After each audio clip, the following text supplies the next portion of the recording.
quick update with the Nuggets. It's not just Peyton Watson who is listed as out for at least the next 4 weeks with a knee sprain that he sustained during the Hornets game, I think it was. Is that right? Um, and Russell Westbrook is out with a hamstring strain, or is it tightness? Maybe it was tightness. Either way, I similar. should be clear that. Yeah. I mean, tightness is like what we're doing is precautionary. If it's an actual strain, like Right. it could be like a while. Really bad. Um, The injuries have been horrible. I mean, it could be worse, but someone's always hurt at this point. And losing Pwat is really brutal because it's for 4 weeks or more, possibly. okay, so hamstring strain for Russell Westbrook, which is really bad because he is 37 years old 36, now? I don't know. Something in that vein. Is I he think older 36. than DJ? He is 36. Yeah. Oh, he's a Scorpio. Oh, that makes so much sense now. Zodiac GM. Astrology GM. Well, yeah. I think it's really tough, especially. So the first thing that came down was I think the Russell Westbrook news, because he was listed as they told us it was a hamstring when he had to leave the Hornets game, I think, or was it the Sixers game? Actually, yeah, at the end of the Sixers game, because it was in the middle of that game that he hurt himself. So we already knew that was a hamstring, and then we found out about the Peyton Watson news after. Did he play in the Hornets game? No, he was out. So we knew he hurt his knee, and we thought, okay, maybe when they get home, because they were on a road trip, they'll just get checked out and we'll see like what it is. But it's apparently more serious than I thought. I'm like, man, a knee sprain. Like, I've sprained my knee before and I haven't been out for like 4 weeks, but I also don't play a professional sport. To be completely fair on that front. I've had like really bad knee sprains that didn't take me out for that long. So that's kind of like what worries me, is like, wow, this is like bad. If it's 4 weeks before reevaluation, we don't even know if he's going to be back in a month. If it was going to happen anytime, happening before the All-Star break is probably ideal, because it just eats up like 10 days of that time. And then hopefully sometime post All-Star break, we do get him back and healthy. But that's really tough for our forward depth, especially. Aaron Gordon actually sat out the Pelicans game, which was not a back-to-back. It was just the first game back from the road trip. So Zeke Naji ended up starting. We can talk a little bit about that. But basically what it means is, like, I thought if there was any move that was going to happen this deadline, because I don't think they're going to make a big move. I think they're just like holding pat. It might be to move like Zeke or Dario, and maybe to try to get under the first apron or under even the luxury tax, which has like tax implications for ownership, but I don't care about that. But getting under the first apron opens up some opportunities for us in the off season. But losing Russ for some indefinite period of time and Peyton for some very long period of time. It's not that Russ is a forward for us, but he does guard a lot of wings a lot of nights. So that's one. I know, and yeah. The other thing is, like, the offense had been really like on fire with him on the floor, with Jokic especially, and we've talked about that extensively on this show. But now it becomes more difficult to move Zeke unless it's for a forward, because he's basically been filling in that Peyton Watson role. And with AG doing kind of injury management with his calf for probably the rest of the season, according to Malone, we don't know which games we're going to have him. So it's really difficult on a team that doesn't have like a ton of guard depth. Like we said, it was like, oh, okay, this is actually looking fine when like both Russ and Jamal are healthy. But when you're missing like all of these wings and forwards as well, it just gets really dicey. Now, I just really don't want these injuries to stop us from moving Zeke if there was some kind of a deal. Yeah. Well, that's what I'm saying is like I think we should move Zeke if that's possible, right? Yeah. It's like I've been wanting to move Zeke for a very long time now. The question is, what comes back, or what are we able to sign on the buyout market to fill those wing and forward roles, especially while Peyton's out, because like a month out, that's a really long time to be without Peyton God. and Russ. So we need to be able to fill that out, especially again because of just not knowing what kind of schedule AG is going to be on for the rest of the season. But would you make a specific decision on like the Pwat and AG type injuries on who you would get, or would you base it more on Has to be a like forward, has to be a wing. Like that's the thing that I said when I saw the Peyton injury come down, is that like there were lots of like little things that you could see all over the team that were like, man, we could really shore up the backup big. Maybe we need another guard, like just in case X, Y, or Z. Which, you know, with Russ out, like who knows? But I guess that just means more ball handling duties for and reps for Julian now, and Christian is going to get some of those as well. But with this forward situation, like I just think it's just not okay to continue the rest of the season without somebody, frankly, besides Zeke, even though he's played well by his standard, and like frankly, like for the like he played really well in the game against the Pelicans last night. But it's just one of those things where you're like, or at least I'm like, everything that went well on, particularly on offense, because Zeke has he's been really good on defense, not so much on the defensive boards. He was a little bit better last night, but you just never trust it because stuff just like slips out of his hands all the time.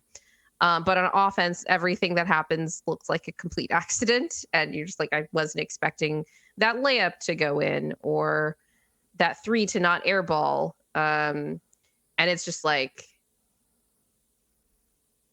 yeah, we just need a more reliable player. And frankly, like it's not that you need a player that's like better than Zeke has been the last two games, but you need somebody that maybe even has his level of volatility, but doesn't cost as much as he does because it restricts us in other ways. So if there was a way to package like Zeke and like Hunter, and maybe the pick for like a good player, or if teams looked at like Zeke's last few games and decided, okay, like we'll take a flyer on this. Maybe they purchase some second round picks to throw in there as well. And again, in Hunter, that opens up another roster spot. So you could trade for a player, but also then like bring in somebody on the buyout market. That would be possible.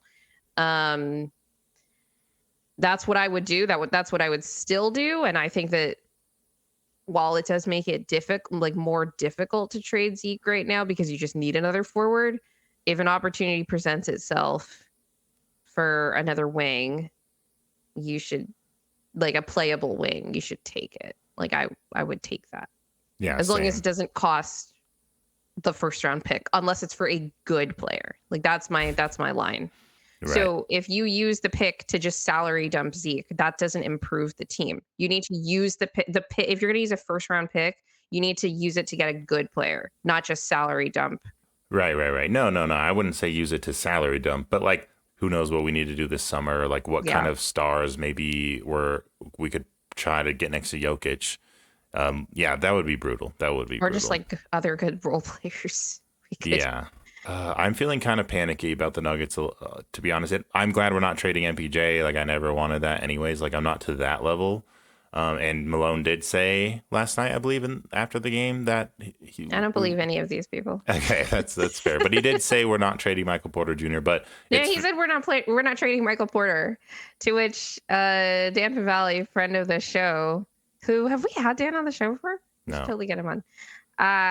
But you went on his show. He's had me on his show. Yeah. He quote tweeted that and said, but what about Michael Porter Jr., his son, who is the player, as opposed to Michael Porter, his dad, which is what Malone said. I don't think Malone was being cheeky, but I don't believe any of these people and I wouldn't trust them. So you shouldn't either. Yeah. It's kind of interesting that like Malone, who is reported to have this tension with Booth and all that's just been ongoing, has the confidence to say something like that.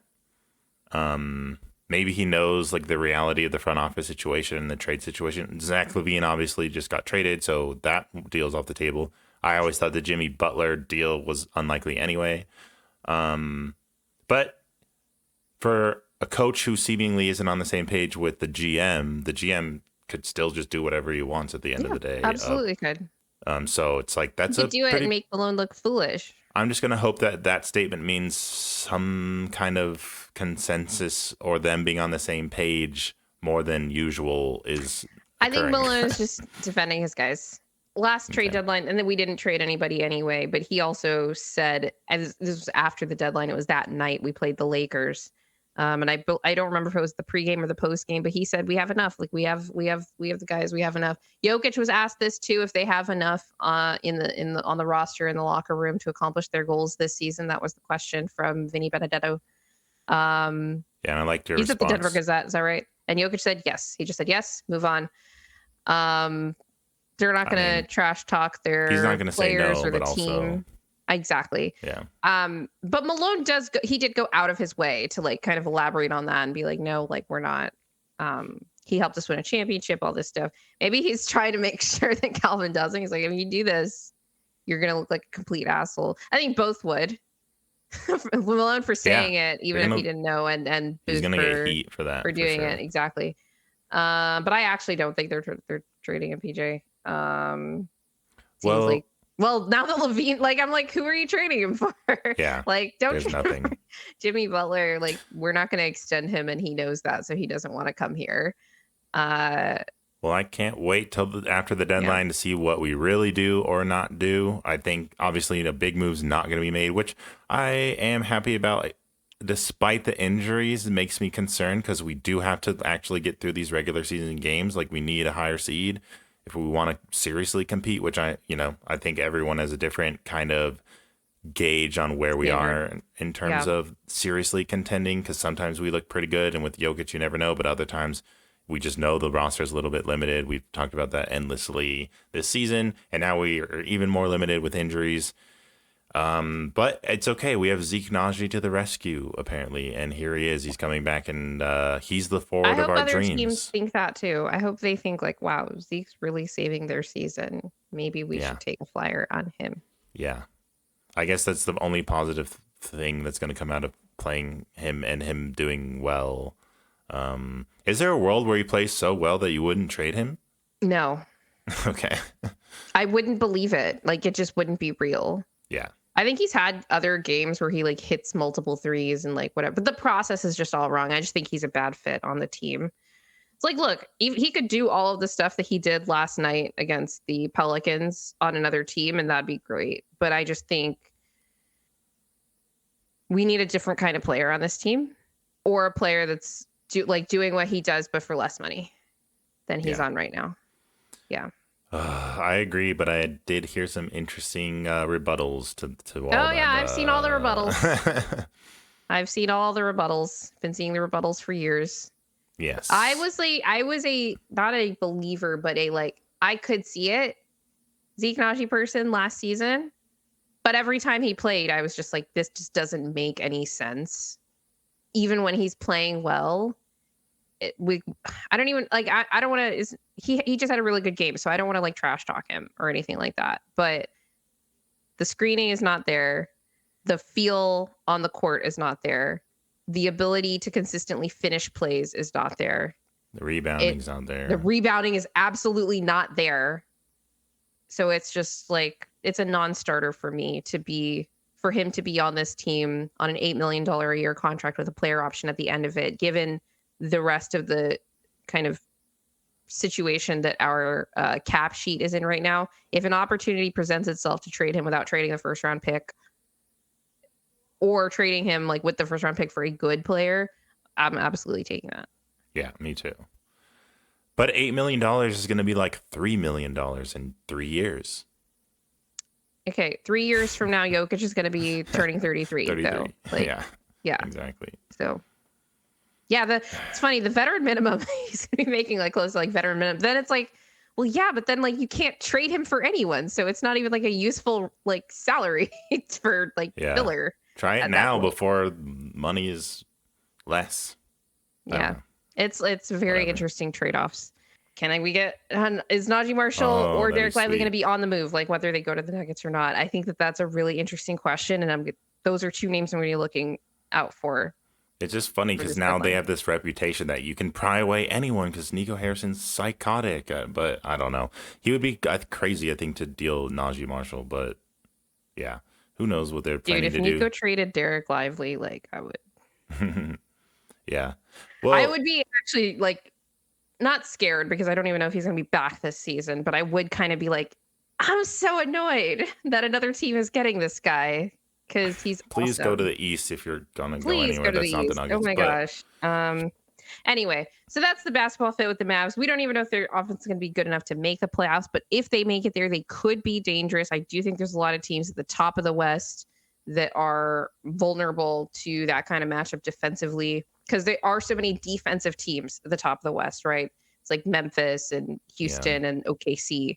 Well, so if the Mavs are coming in from the play-in, like they could play any of those teams potentially in a first round series.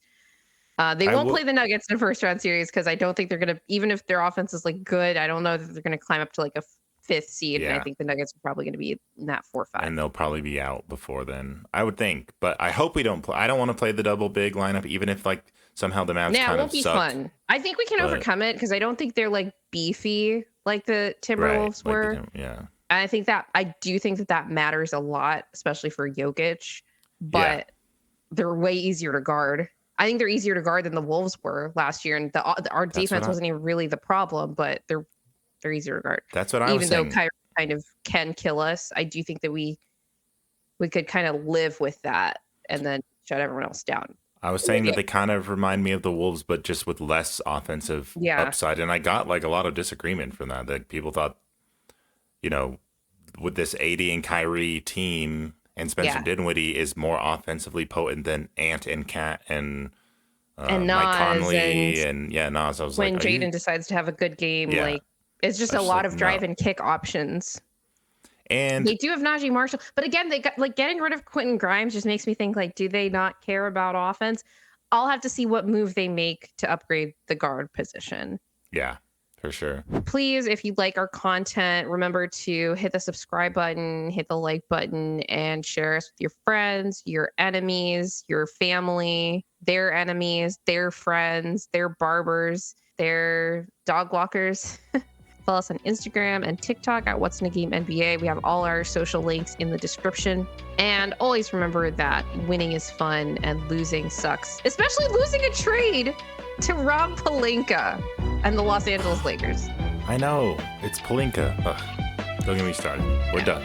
We're done.